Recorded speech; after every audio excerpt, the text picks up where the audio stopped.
Hi, everybody, and welcome back to On the DL. I'm Dana Levinson, and Eitan Shatayat is with us today. Eitan is coming from Tel Aviv this evening, speaking to me a little bit on the later side in Tel Aviv, and in the afternoon here on the DL in Toronto. Eitan, thanks for joining us today. It's my pleasure. Thank you for So having me. nice to meet you. I was just saying to a friend earlier, said exactly this. He said, when you come across somebody online and or in your socials, and you don't really know a lot about them, but you get to know them just a little bit, and you say to yourself, I would love to have a coffee with that person. You are that guy. To me, I've been dying to have a coffee with you for months. And so here we are. I made myself a cup of coffee. And I know you're not drinking coffee at 9 o'clock at night, or maybe you are. Are you? No, I'm having a very boring Coke Zero. Oh, Coke syrup? Coke Zero. A Coke Oh, Coke syrup I've never Zero. had. I thought you Yeah. said Coke syrup. I'm like, oh, that's an Israeli treat I've never had, but okay, that does make Yeah. sense. No. Coke Zero. So let's tell Zero. everybody who you are. You are a brand builder and the founder of the International Natty Branding Agency, and created a couple campaigns that I want to talk to you about, because one of them um, is near and dear to my heart. Um, and it has been seen over 10 million times and counting. And that campaign is I Am That Jew. And as soon as I say that, people will say, oh, I know who he is. Do you get that all Yeah. the time? I do. Are you talking about the film? I'm talking about just the campaign itself, people seeing it. Yeah. Well, I made the film almost 10 years ago, and Yes. that's been seen actually, I think now it's like over 15 million times, but the 50 the or banner 15? camp 15, 15. Okay. But the banner campaign, which I created, I think around just around a month ago, that's been seen around 10 million times so far. Oh, so Um, maybe it's the banner campaign I'm thinking, which is kind of crazy when you think about it. You just started it a month ago and it's been seen 10 million times. yeah, it's kind of crazy. And how The do whole you world's feel? crazy. The whole world is crazy. We're going Um, to talk about that, but how do you feel about that? Having a branding background, knowing that your brand actually it worked, it got out there. um, I don't care too much about the whole branding thing. I think what's more important to me is the fact that people are seeing Jewish people, and in this crazy world that we live in, where there are a lot of lies and a lot of misunderstandings and a lot of hatred directed at the Jewish people, that we're putting ourselves out there boldly and with color and showing who we are, from the most mundane things like someone walking their dog, to being a podcast host, to being a highly successful entrepreneur or a soldier. Or I think we're being dehumanized. I mean, I don't think we're being dehumanized. I think the Jewish people are actively being dehumanized when we're called all sorts of things, which we could probably get into. And this is a way of showing the world that you don't get to the haters don't get to dehumanize us. So I'm very happy about that. I wish more people were sharing them. I know that it sounds great with 10 million people, but I think it's so important right now that Jewish people share and wear our heritage and our achievements and who we are with pride. I think that's so important. So I wish people were sharing them more, but I'm very proud of it, and I'm a part of it. It's like, okay, I created it, but I'm also Jewish. So I feel like I'm a part of it too, and I'm very proud to be a part of the collective. And you So I should don't know be if that very answers your proud. question, but It does. sorry. You should be very proud. I knew the second you started speaking, I was going to be like head over heels for you. This is going to be the best conversation. I feel it. I'm so glad I have my coffee with me. Uh, Wow. I have the because question for you because yes, I have to ask you. I of have a course. podcast too, so I'm gonna Yes, be I asking know. you We're some going to talk. questions. Yes, of course. Why on earth would anyone want to have coffee with me? I am so not um exciting. I'm very boring.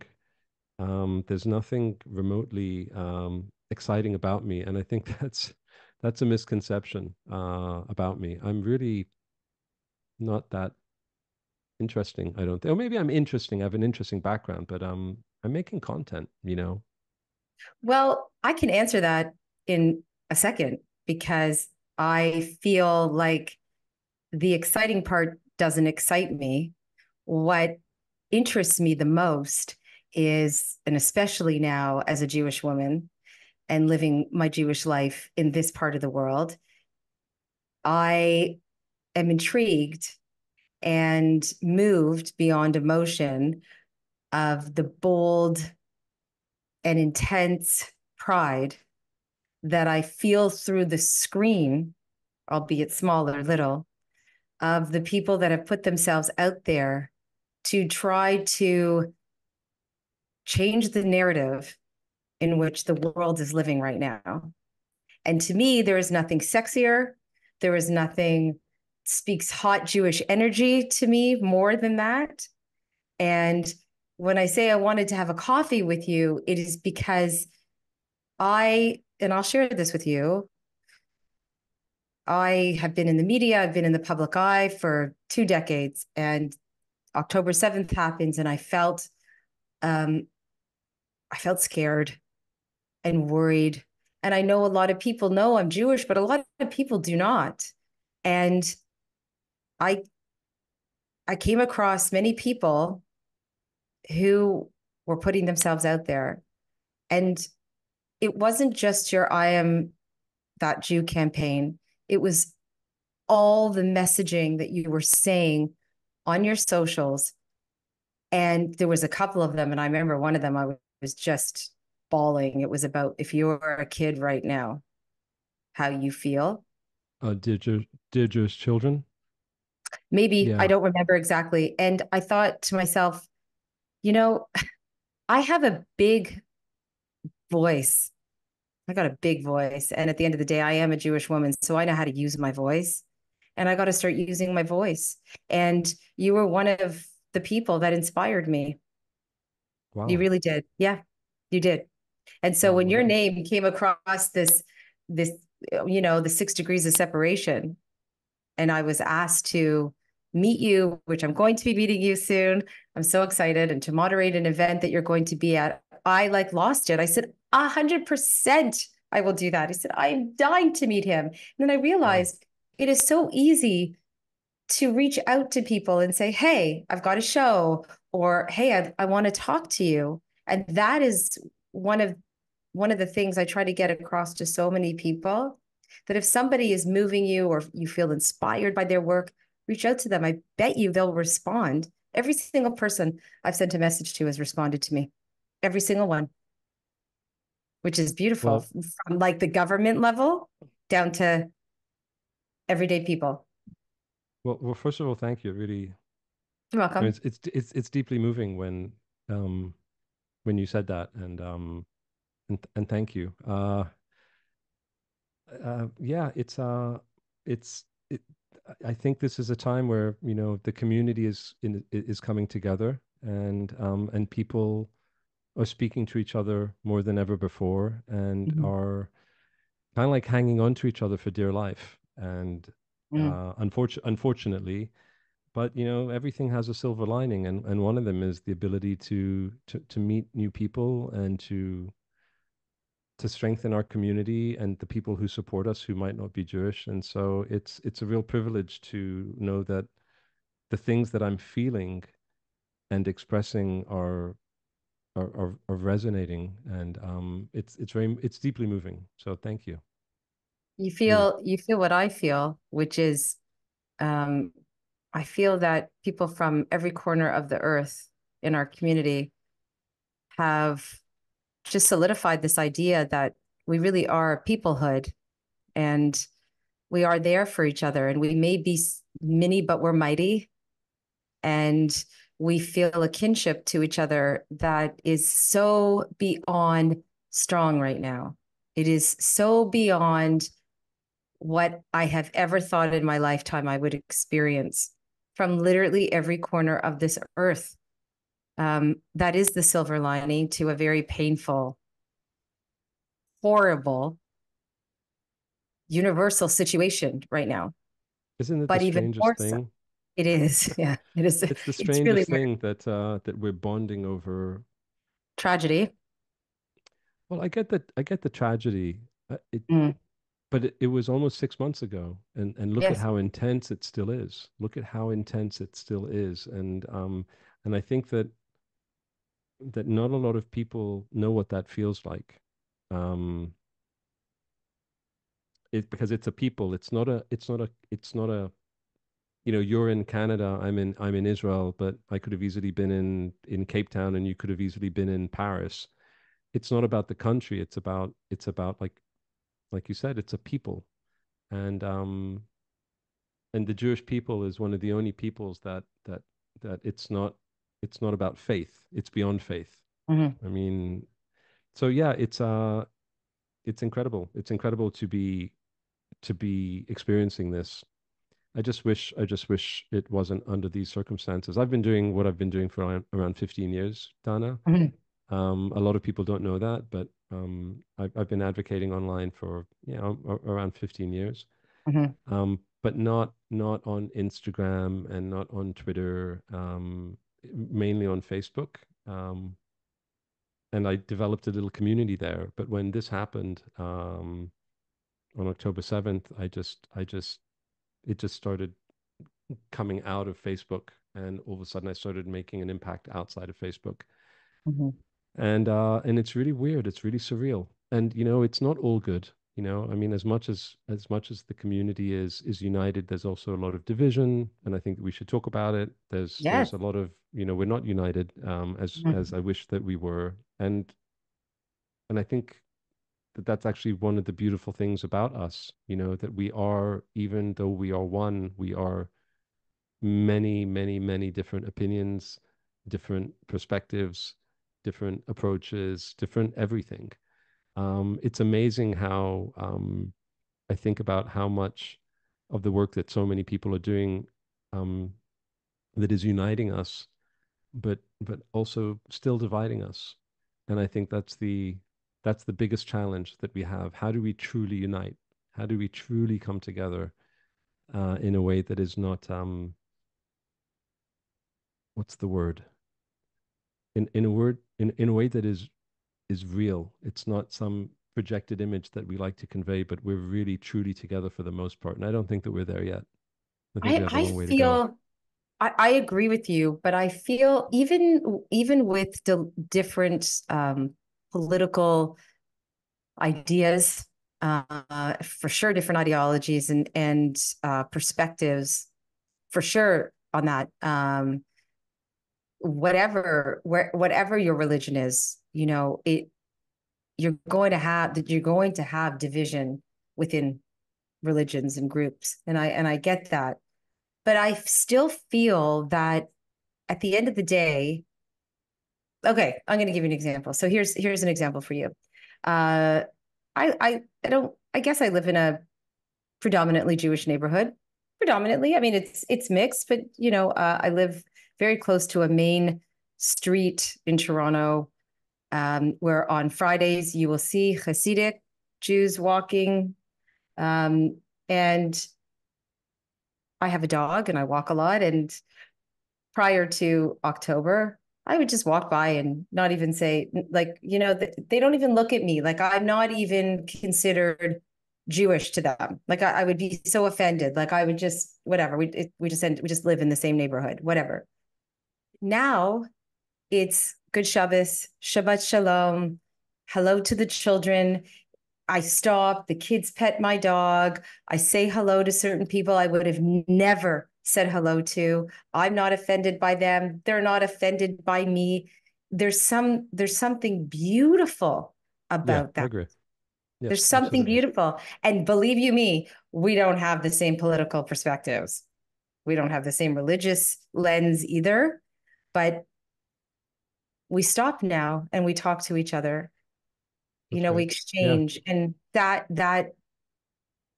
that's something for me that's it's been. huge. It's huge, and that's the beautiful thing. That's the beautiful Mhm. thing. So It's that I don't I mean I can't speak to what's happening in Israel. I can only, I don't really watch mainstream Canadian media that much. I do because I have to for professional reasons. For personal reasons, I try to watch I-24 in Israel, try to get as much Israeli news as possible.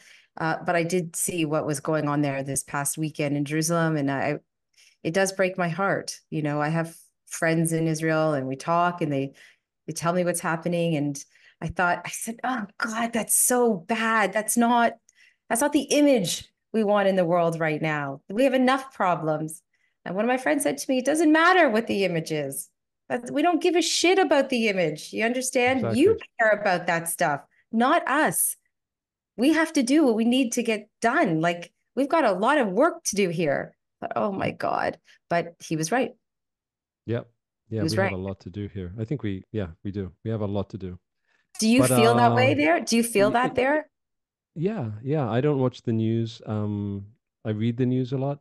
Like I read the news and I get the papers on Friday. I like holding the physical Yeah. paper.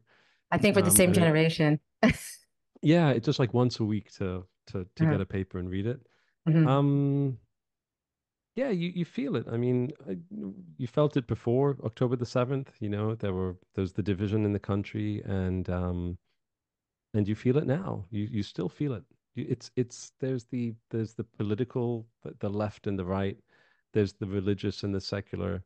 There's the kind of like the what are we doing with the army? What are we not doing? What are we doing the hostages? What are we not doing? There's the Tel Aviv mindset and the people in the south and the people in the north, which is Mhm. completely different. Uh-huh.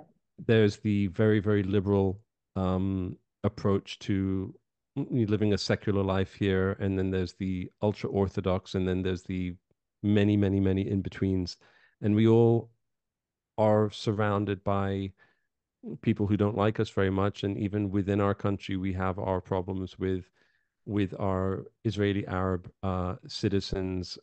We have our love affair with our Israeli Arab citizens as well. It's Mhm. so complicated, and it's exhausting.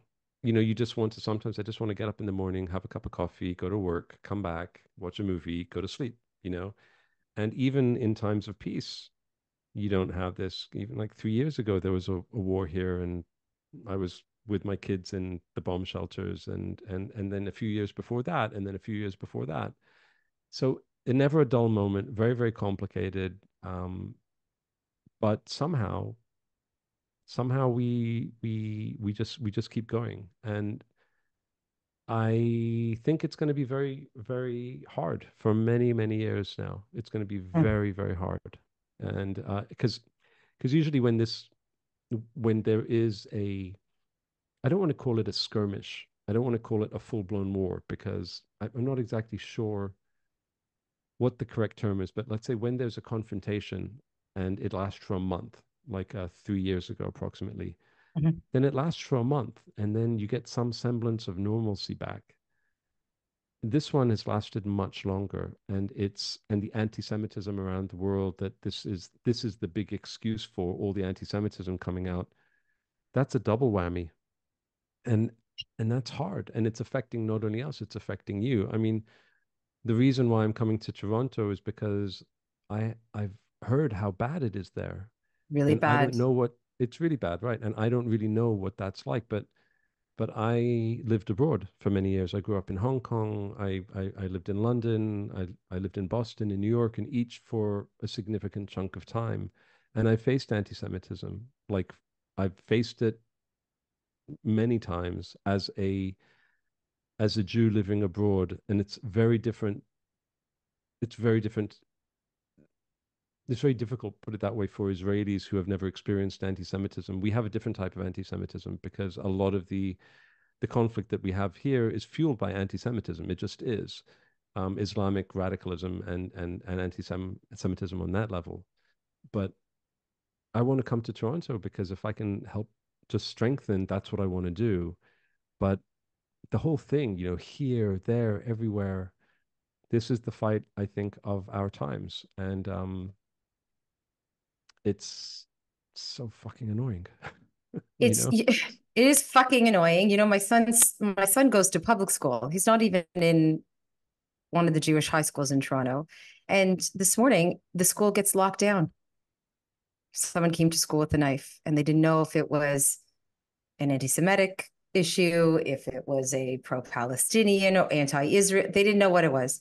Now, his high school happens to be, uh, I think, one of the highest percentage of Jewish kids in the city of Toronto, where it just happens to be where we live.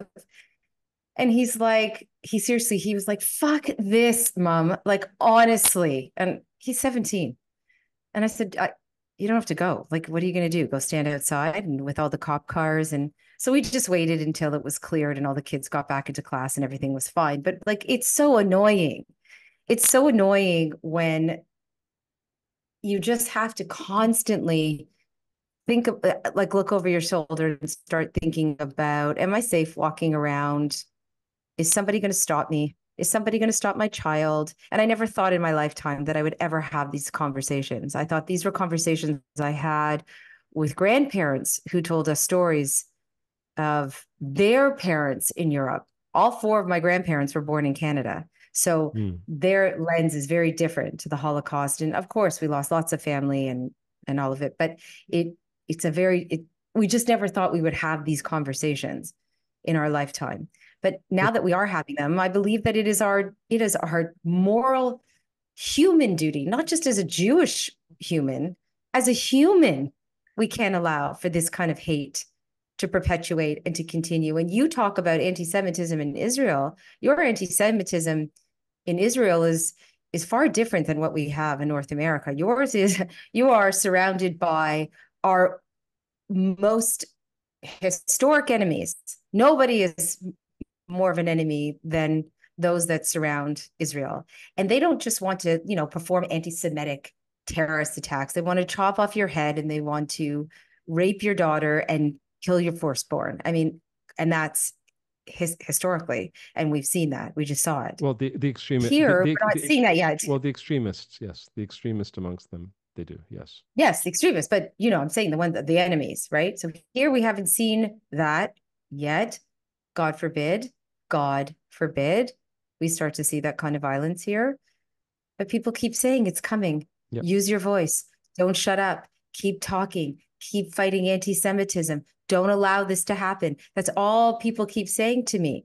Keep using your voice. Keep using your voice. So I'm feeling this tremendous responsibility It's the to most, continue it's, to promote awareness. it's the most important thing. 100%. And there are a lot of people who are Do you saying, feel, like, yeah, sorry, go ahead. I was going to ask you, do you feel safe? Here, Yeah. right now I do. I mean, look, a few months ago, I was running to the bomb shelter with my kids 4, 5, 6 times a day for months. Or, on average, 2, 3 times. I mean, whatever it was. And even then I felt relatively safe because of Iron Dome. When we walk around the city, I'm just always looking around because you never know. But I do, and I do feel safe.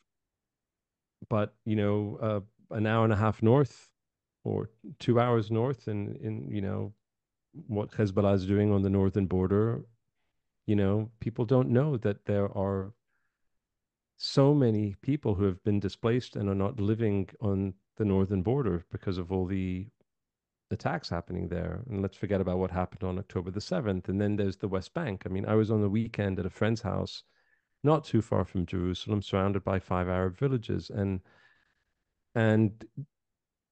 immediately after October 7th, they invested, a lot of money in developing a perimeter that was reinforced. They upped the security rounds that they are all volunteering for in the Moshav to protect themselves against potential attacks coming from these Arab villages. And did I feel safe on the weekend? it's like literally we went to our friends who have family and kids and we slept over and me and my wife were talking about, okay, what happens if something happens? Where do we go? And we had a plan. We literally had a plan and we spoke to the parents about it.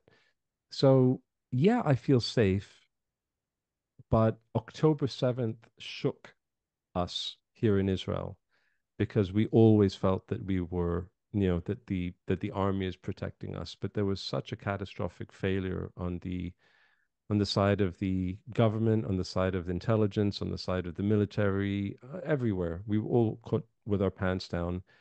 And it really shook us, and it's still shaking us. Like, are we really safe? Could this happen again? Uh,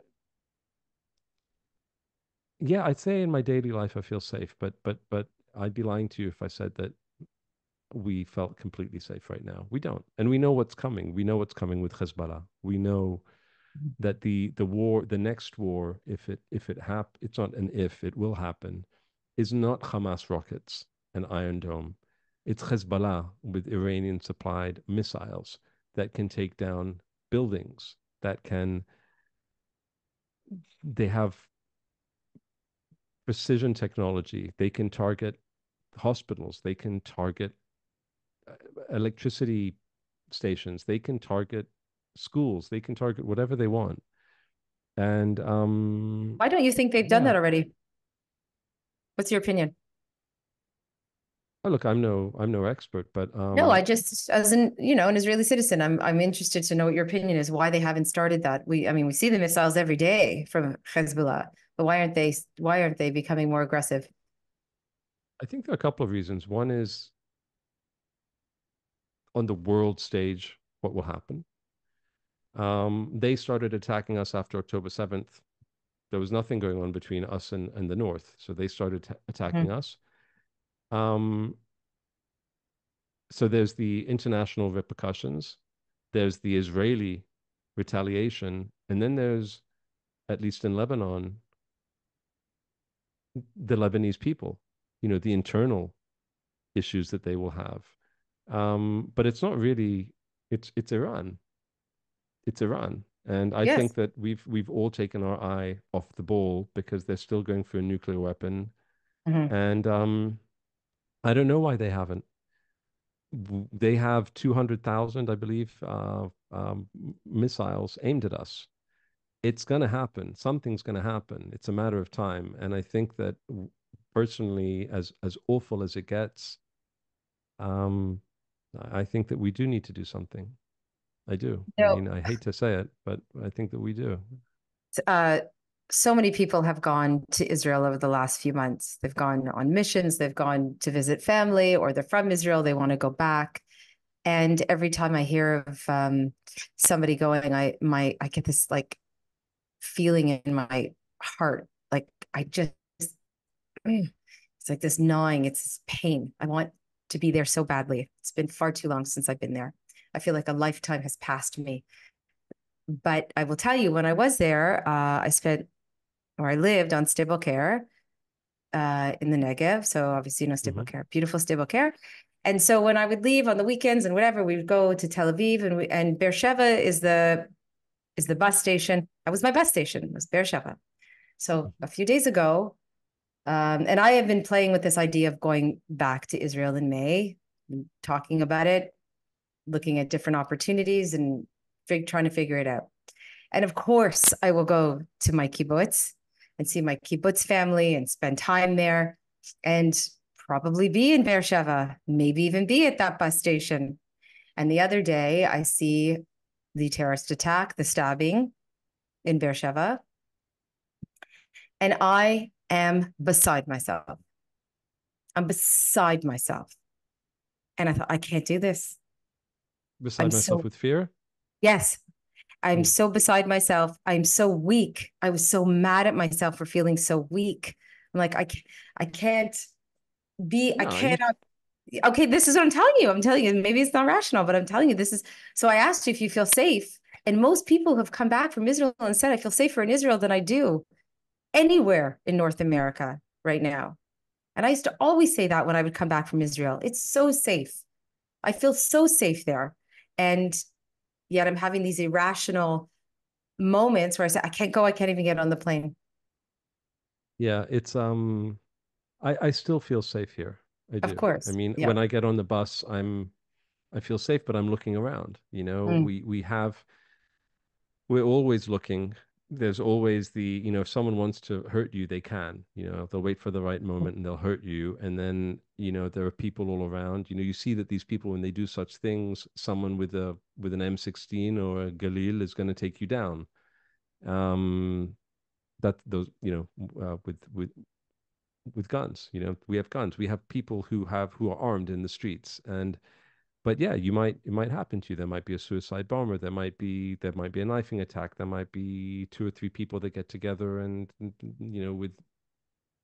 with guns and try and take down. That is very real. But you also continue. You just continue. I don't know. It's very difficult to put into words No, I how. understand. But the fear when you live here, you have no choice. This Mm. is your home. This is where we live. We're going to fight for it and we're not going to leave. And when you have that, I mean, you just get on with it. Everyone here is affected. I mean, everyone knows someone who is taken hostage. Everyone knows someone who is killed. Everyone knows someone whose son or daughter or husband was maybe wounded or killed in the army. Everyone knows someone who's serving. The dangers are very, very real here, and but you just continue. You just continue, which is a very different perspective than someone like you coming, because you don't have to. You don't have to come here. But when it's your home and um and and you have your life here, your Mhm. whole life here, and it is really your home. It's not your home like London is your home, because we know that the home of the Jewish people is Israel. Always has been, is, and always will be. And it's open to anyone who wants to live with us in peace, of course, but it is the home of the Jewish people. That is what it is. So it's kind of like, you might want to, let's live in Paris, let's live in New Mexico, let's live in Alaska. You keep going, but you really want to get home. If you're Jewish, this is it. This is the last home, the only Mhm. home. And when you live with that mindset, you you have no choice but to accept, because people aren't going to get up and leave. I mean, some people are, but not many. No, I That's think not it's the true. opposite. Yeah. Not that's not true. Many people are, Really? but yeah, I think many people are leaving, but I Hmm. think that a lot of people were leaving before the war because of the internal politics here, because Hmm. people felt like it was going way too much towards right-wing extremism on the Israeli side, and still is in many ways. Yes. And people were leaving for those reasons. Mhm. But wow, how do we? Yeah, I guess this is a thing. This is what we're talking about. Isn't it Yeah, annoying I that said I said we we're want gonna to have a just? coffee and we were gonna chat. This is what I do. I chat. This is it's what I But do. it's just, and it's so annoying that we have to chat about this stuff. But I it's know. this is it. I This is know. it. I agree. It's so let's talk about I am that Jew. Let's talk about this campaign. Okay, Sure. because this campaign is extraordinary, and it's brilliant. It really is Oh, brilliant. thank you. I know you've had other campaigns that are just as worthy to talk about, but I want to talk about this for a moment because Sure. I know that you've talked openly about your experience with anti-Semitism, and you've talked about what it meant to you to be a Jew, and I feel that the response to this really may have blown you away, but it blows me away every time I see another um, campaign that you put up on socials. I am that Jew, and the person that you put up. I'm like, that is so smart. That is brilliant. So tell me a little bit behind the campaign, how it came to be, and how do you get people involved? Because there's a lot, as you said, there's a lot of famous people involved. Yeah, it's kind of crazy. So when I wrote the film, I mean, I don't know if your listeners have seen the film, but the film is around 6 minutes Mm. of me narrating a piece which is going through um a sequence of snippets of people who are being shown as I'm talking, and with every different person, I'm kind of saying what type of Jew that that Jew is, what I'm seeing, and there are hundreds of those sentences, and it was a film. And then when this started happening, I realized very quickly that the first thing that we need to do is we need to speak to each other. We need to speak up. We need to remember what it is about ourselves that is amazing. We have to remember our accomplishments, our achievements. We have to remember that we live for life. We don't Mm. just, and of course I'm making generalizations, but for the most part, we try and live life to the fullest. I think that that is very much a Jewish thing. And and then I was like, well, how do I take that film and the essence of I'm That Jew, the film, to something that is much more relevant to today and relevant for right now? So I decided, well, wouldn't it be nice if I just made some colorful banners showing Jewish people who are unashamedly Jewish and proclaiming their humanity in a very positive and uplifting way. And that's how the idea came to me. And I was like, well, what if we did, um, I don't know, Mayim Bialik, who is going to be, I'm going to be doing a post with her tomorrow. Or what if we did any Jewish person, Emmanuel Shriki, or if we did Michael Rappaport, or if we did Brett Gelman, or if we did Elie Wiesel, or if we did Ben Gurion, what would they say? What would we want to say about them? And what colors would they be? And the fantasy in my head, which hasn't really played out, I mean, maybe you see it differently, but I'm like this, you know, I'm like, I can't see because I'm so in it. But what I said before about humanizing us, the idea was to show that we're people. Because when you call someone a baby killer, which we're not, when you say that we're all for genocide, which we are not, when you say that we colonize, which we don't, when you say that we are an apartheid state and we love apartheid, which we don't, then what you're doing is you're stereotyping people. You're putting them in little boxes. But what you're really doing is you're saying, you see this person, you see Eitan Chatayat, he stands for baby killing. That's it. He doesn't take his kids to school. He's not a brand builder. He doesn't love Lego. He doesn't love James Brown. He isn't married. You know, like all of that goes out the window. And you multiply that by around 16 million people. Fuck no, we have a lot to say about who we are, and we get to define our narrative. And what if we could do that? And the fantasy was, wouldn't it be amazing if all of our news feeds, which were so depressing, Dana, and still in many ways is, that we fill them with more color, with more optimism, with more pride, with more, this is who we are, and we're saying it. You don't get to tell me who I am. You know, Michael Dickinson, who's in Stand With Us, he put out, you know, we spoke and, you know, and he wrote that Father of Five Jew, which I loved, you know, because it's, you would expect something else from someone like Michael Dickinson, wouldn't you? It'd be something about being Jewish, but it's not Mhm. about being Jewish. It's about, I'm a dad, you know? Yes.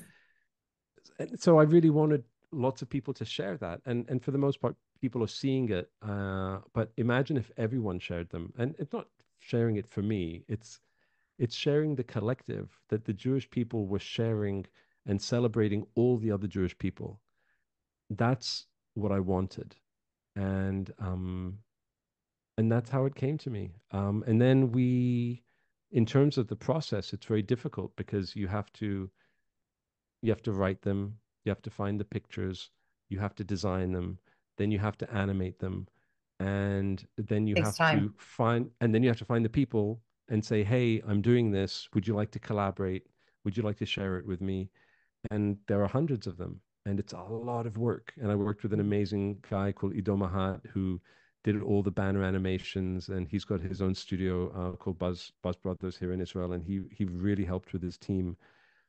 But it's a lot of work, and it still is. Every day I'm putting out three or Yeah. four different banners on four different platforms, and I'm doing it. Like I'm posting them, I'm Yeah. writing the copy every day. So it's hard, but at the same time, you get it's bigger than me. And so I'm just going to continue for as long as I can. So, but that's the long and short of it. See, it's not very I, exciting, is it? no, it is exciting. And I let you just said it's one of my favorite sayings. I always used to say this to my children. It's not bigger than you. Whenever something would happen, we would say, this is not, that was for them to get through something, to try to help them to advocate, to be, it's not bigger than you. I would always say that to them. This is bigger than us right now. It really is. But we as a people can become bigger than it. And you're doing that. You're helping do that by humanizing all of us at a time where we feel so dehumanized, when we feel so belittled and small in this huge world and alone, whatever Do you feel corner that? we're in. Do you feel that? You know, like that's really Uh, interesting that you say that because I never, and maybe this is just me, I know that that's what we feel that the world is like right now, but I never feel weak. I never mm, feel I have n never felt, you know, the cover of The Economist, which had the Israeli flag recently, and the headline was "All Alone" or something like that. mm, Did you see mhm, that? mhm. I know what you're talking about. So I saw that and I immediately thought, and I wrote it as well, like, yeah, but I've never felt less alone in my life.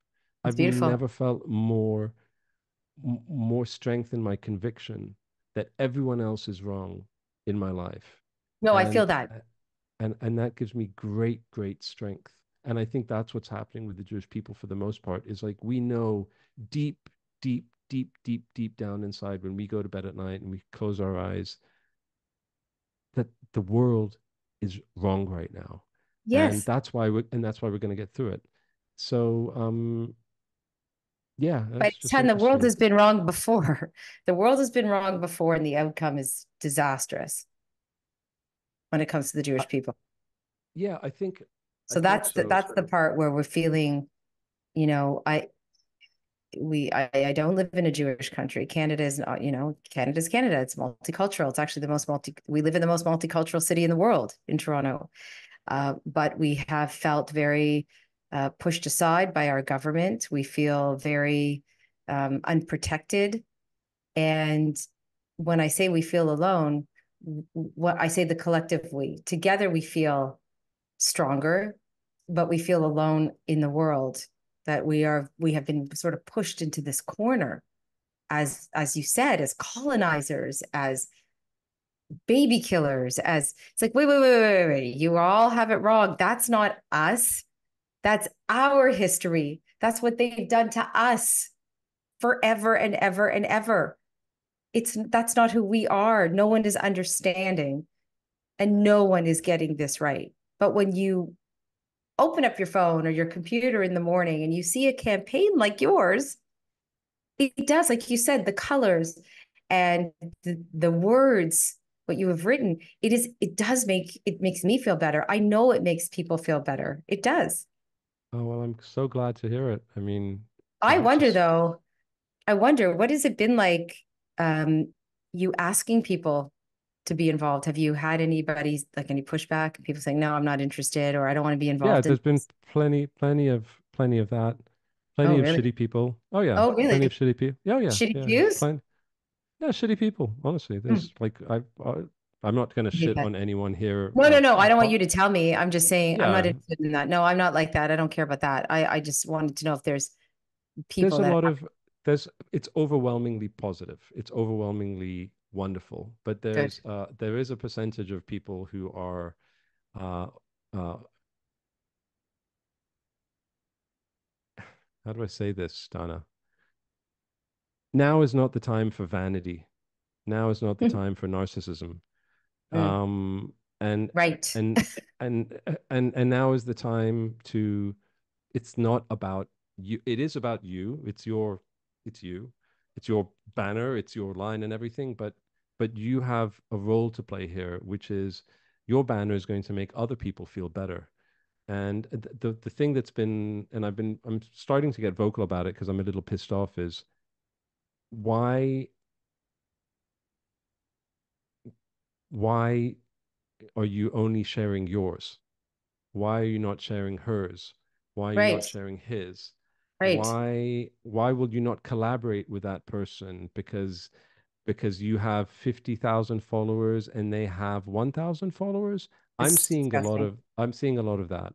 I And hate it that. doesn't mean that you have to share everything, and it doesn't mean you have to collaborate on everything. I get it. But there's been a lot of ghosting, a lot of people that we follow that are household names that I would never treat anyone like that. I'm really, but That's on the other gross. hand, yeah, but on Gross. the other hand, overwhelmingly positive. But you want an honest answer is, yeah, there's been a lot of weird stuff happening. It's a lot of work also. And so when you're doing the work, I don't expect to be thanked. It's like I'm not doing it to be thanked. But some of the requests are weird. Some of the people expect you, like, why haven't you done me? Like, I just Because you I see have a this hundred room. people in the queue waiting. Well, no, I'm like, it's just like it's you see this room. This is where I do it all. I just sit down in my room and with my wife, who is just I wouldn't be able to do any of this without her. I saw your And I'm beautiful just post. Your beautiful wife, Dina. I saw your beautiful post, your ode to your other half. I went, okay. so I was she talking about you in a meeting the other day, and I said, okay, how do we clone him? We all want to marry. listen, let's not listen. We were My wife, laughing. It was very funny. We're like, Dina, my yeah, she's beautiful, she's amazing. Look, we incredible. Of drive each other crazy and we fight all the course, time, just like any other couple. But of course. but I would not be able to do any of this without her support. And she's not just supporting me by picking up where I'm slacking with the kids in any given moment. She's also very actively involved in helping to do so many things. But are we talking about Dina? What were we talking I about? would, well, I just want to tell you, people who are listening and not watching the video, but actually listen to the podcast. But my eyes keep going to your Etch a Sketch Oh, over your yeah. shoulder, and I keep thinking to myself, "Wow, we are from the same era, you and I." Like I grew up with my Etch a Sketch was on my pillow. Do you love that Etch a Sketch? Everybody This who's is listening to this are thinking but this isn't original. the ones that you buy now. This is an original. Yeah. Yeah, that's I can see that's the original. Yeah. That's the original. It's 1970. Yep. I don't think it says 1972, I think, if I'm not Okay, so it mistaken. wasn't on my pillow in 72. I wasn't etch a sketching at that. I was an infant, but I did have an etch a sketch, and it is it's quite cathartic to just sit there and sketch away on that, isn't it? Yeah, I do it sometimes. I mean, I have a lot of Lego. I You can't see, see. but the whole room is full of Lego. And that's Mhm. not my kids. That's me. That's my therapy. But Well, there's adult Lego now. That's like a thing, right? yeah, there's Lego I've parties I, and yeah. huge Lego fan. Which I miss. I haven't really done much Lego in the last 6 months. But I was gonna say about like Dina is Mm. that she that when you there's so much work involved that there's also been like people who are expecting things from you because you're just you and I think that I know there's something That's that bothers me about the Jewish influencer celebrity status. I mean, that's why I try and stay humble. I try and stay grounded. And I'm just a guy, but like you meet people who are incredible. I've met so many wonderful people. I've met so many wonderful people, overwhelmingly wonderful. But then you meet a couple of the assholes, and there are. fun. And there are. Yeah, you get that But everywhere, that anywhere. you get that everywhere, and Yeah, every we have them. every So culture has. it's not all pretty, but No, mostly it is. no, and we are fortunate. It's not all pretty, but there are some that are, a little wrapped up in themselves and always will be. And, they can stay in Hollywood or they can stay where they want right now. We don't need them. We have each other. I want to tell people or I want to share with people, how can people find you? Because I want them to see your work. Because it's not just I'm That Jew is incredible, but your other work, your other branding work is amazing. Oh wow, Amazing. thank you. Wow. So how do people We should find talk more you? often. You're completely making me feel great right now. Good. You should be made to feel wonderful. You deserve it. Thank you. So the problem with social media is that it's all over the place, right? Yeah. So right now, if you go to imthatjew.com, which is I am that Jew, .com, then that's where you can see the film and see the TED talk and everything. But I'm completely redoing that right now to house all of the content that I've been creating Oh. over the years and the last few months. So that's going to take a couple of months. Hmm. I'm also, what I'd like to do as a part of that plan is not only highlight my stuff, but I want to choose and celebrate. I, I don't like calling them influencers, advocates that I believe are right on the money with the narrative. And I'd like to dedicate a page so that people can follow them as well and to celebrate them. So that's part of it. So that's going to be a place in a few months where everyone can follow, I guess, the work that I'm doing. Then there's the usual social media, like on Instagram and on Tell X and everyone on your hand. Tell Facebook. everyone. Yeah. Tell everyone how they can find you on Insta. Oh, I don't even know. What's my handle? I know that you think that I'm playing, but I'm not. I don't know No, my I get handle. it. Eitan Shatayat underscore words. It's the words part that I love that. That's It's words. Yeah. And yeah. I love all your So collaborations. I love your videos, albeit it's not every day, but when I see one of your videos pop up, I'm like, yes, yes, I get to see one of his videos. What is oh, he talking about today? I love it. I have to ask you to please keep going. Please keep doing what you're doing. Um, thank you. with I'm gonna your I Met try. You campaign and everything else that you're doing. It resonates, it makes a difference. It's inspirational. It's helped me a Wow. tremendous amount. And I'm so grateful we just spent an hour together. I know it's close to your bedtime and I've just had this coffee and I'm raring to go, but this was an awesome coffee talk for me. This was really something. And I get to meet you. Like really, I get Yeah, to I want to hug you when I see you. Give you a big I hug, have I'm a huge hugger. I'm a Great. huge So am I. hugger. I So am I. interview I know you know Ben Freeman or you've met Ben Freeman Yeah, yeah. Ben's lovely. Ben's lovely. He's a beyond. good guy. So He's a good guy. he was one of the people like I really wanted to meet, and I reached out to him. He got back to me immediately. We had this fabulous interview, and we ended up meeting last month. I was at the event, or I spoke at the event that he was doing here in Toronto, and I said we're going to actually get that squeeze in. When I was asked to speak, I let him know that I was going to be at the event with him, on stage with him, and when the doors opened and I got to see him, it was just like boom, like it was like my long lost little brother, that I hadn't met yet, that we had spoken, but we hadn't actually met. So it was, he said we probably are related. I mean, probably, I don't know. And well, my He's family one of is the well, my family's from the UK, like originally, one side is from the UK. So, oh, maybe we're he's related. I don't know. Who knows, maybe. Well, I think at the right? end of the day we're all related. But Ben's one of the good guys. He's a Yeah, great guy. He's terrific. yeah. He's a terrific guy. I'm so excited that you had me on. In many ways, I'm so excited because it was a precursor to just because we're going to be on the same stage. So I'm Yes. just grateful that we got to know each other a little bit now. And thank you so. And it means a lot. Everything that you said means a lot. I know you probably know that a lot of people say these things to a lot of people who are doing things like I'm doing them. But honestly, it does move me every single time, and it does help keep me going. It's not easy financially because it's the fundraising is very difficult because I'm trying to fundraise, but I'd love to keep going and strengthening. That's what I'd like to do. I'd like to strengthen people, and if that anything that I do helps to strengthen you and to remind you of how amazing you are and your heritage and all of that stuff that we've been talking about and makes you feel less alone, then brilliant. You know, I mean, that just makes my day. So thank you. Thank you so much. And thanks everybody for listening and watching. And we'll catch you Thank next time on you the DL. Thank you, Aitan. on the DL. Bye bye.